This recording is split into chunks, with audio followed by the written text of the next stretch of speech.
علمونا نخاف بس ما علموناش نواجه الخوف.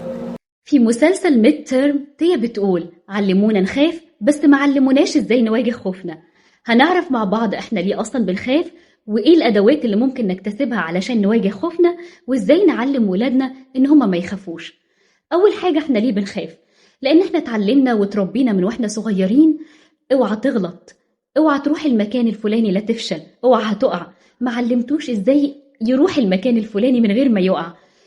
اوعى تبعد عني لا تتوه. انا ممكن اعلمه، اخليه يعمل له اختبارات صغيره ان هو يلف حوالين البيت ويحفظ مكان البيت ويبقى معاه الرقم، واعلمه الموضوع ده اكتر من مره، بدل ما اخليه طول الوقت خايف ومش واثق في نفسه، خايف يخطو خطوه صغيره في اي مكان بعيد عني. كمان واحنا صغيرين علمونا انك ما ينفعش تقول رايك لانك هتكوني بنت قليله الادب. لو انت اعترضت هتبقى مش محترم، مع ان انا ممكن اعترض باحترام وهتعلم الاسلوب اللي اعترض بيه. ربنا سبحانه وتعالى قال إنما ذلكم الشيطان يخوف أولياءه، يعني أحيانا أنا مبقاش في حاجة تخوف، بس برسم سيناريوهات بيكبرها لي الشيطان عشان عاوز نخاف وما تطورش.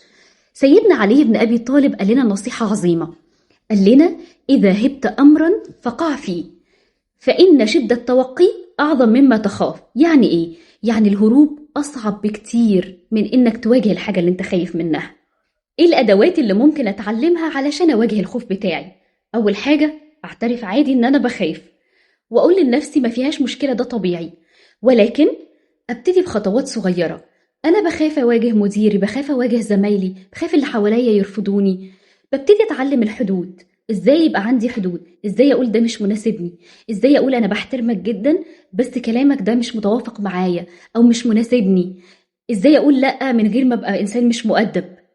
ابتدي بخطوات صغيرة، واحدة واحدة، كل إنجاز هيتبني عليه الأكبر لغاية ما ابني شخصيتي ومبقاش خايف من أي حاجة. الخوف رسالة إن في مهارة أنا محتاجة أتعلمها، رسالة إن في قوة مش عندي أنا محتاجة أكتسبها.